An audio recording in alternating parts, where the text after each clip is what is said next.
kwezi kwa Werurwe 2026 urukiko rwisumbuye ruri mu rugendo hano mu kagari ka Bijuju umurenge wa Muyumbu karere ka Rwamagana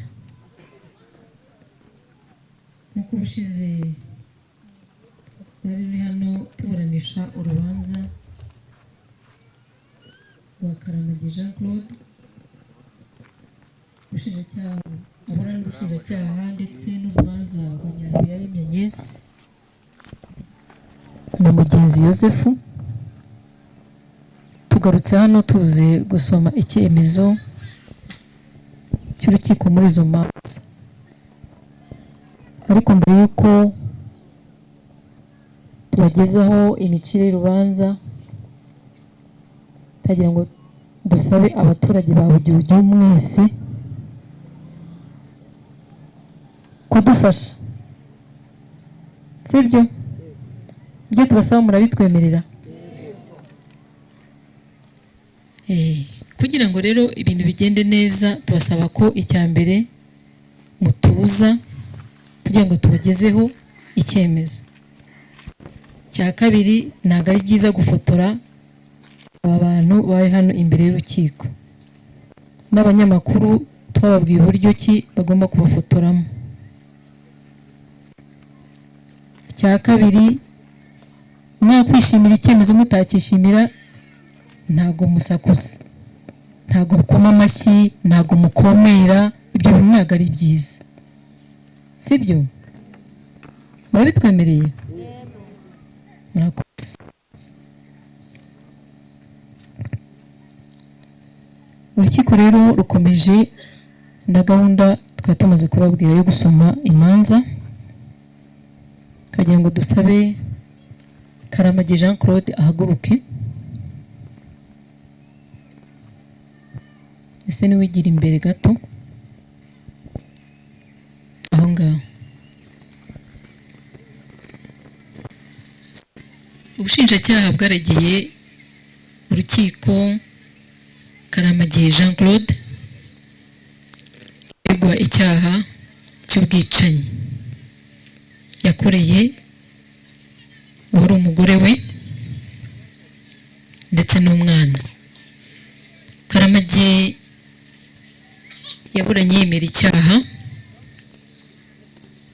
asobanura uko yagikoze,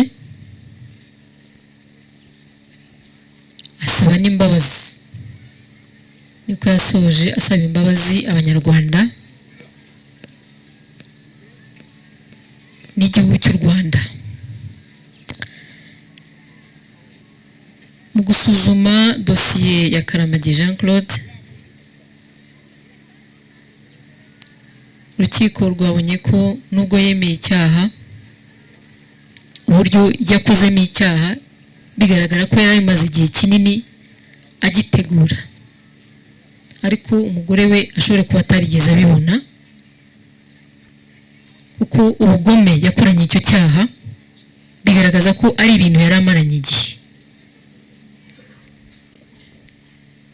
Kuko kwica umuntu w'umubana n'umwana, mu by'ukuri ikibazo yaragifitanye n'umugore, ariko nk'umwana ntago turebe icyo uriya mwana yazize. Wenda umugore yari afite amakimbirane nawe, uretse ko nawe atarakwiriye kumwica. Ibyo ni bimwe mu bintu urukiko rurimo gusobanura mbere yuko dusoma icyemezo, mu gusuzuma uburemere, imyitwarire, imikorere, noneho bigashyirwa mu bikorwa n'ubugome ndengakamere. Kwemera icyaha mu rwego rw'amategeko ni impamvu nyoroshya ituma umuntu ashobora kugabanyirizwa ibihano. Urukiko byose dubishyira ku munzani mu kugena igihano, ariko dukurikije ubugome Karamage Jean Claude yakoranye icyaha, agikorera uwo babanaga, n'umwana yari ahetse, ku buryo ntabwo tubizi inzego zakoze iperereza ntizatubwiye cyangwa wenda nabo ntibanabimenye, kuko yabikoze wenyine nta bantu bari bahari, ariko biragaragara ko umugore atigeze anasamba, yahise apfa uko yakubise mu cyico.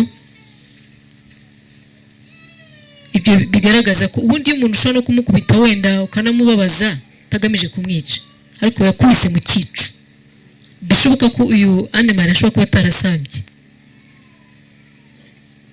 Ibyo byose tumaze gusobanura n'ibindi bikubiye mu rubanza tudashobora gusobanura hano, kuko tugiye kubisobanura ntabwo twava ahangaha, ntabwo dushobora gufata umwanya munini. Twagiye ngo noneho tubagezeho icyemezo. Icyaha Karamage yakoze ni icyaha giteganywa kiganisha ingingo y'107 y'itegeko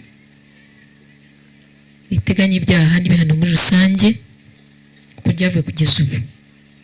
Nyuma rero kwakira icyemezo, ikirego cy'ubushinjacyaha nk'uko tumaze kubisobanura, icyaha cy'ubwicanyi urukiko rwemeje kwakira ikirego cy'ubushinjacyaha, rwemeza ko ikirego gifite ishingiro, rwemeza ko Karamage Jean Claude ahamwa n'ubwicanyi, ruhanishije Karamage Jean Claude igifungo cya burundu. Ruvuze ko Karamage Jean Claude asonewe kwishyura amagarama y'urubanza, nuko rukijijwe none ku itariki 27 kwezi kwa gatatu uyu mwaka wa 2026, Karamage Jean Claude ahari, ubushinjacyaha buhagarariwe hari n'inteko yaburanishije urubanza.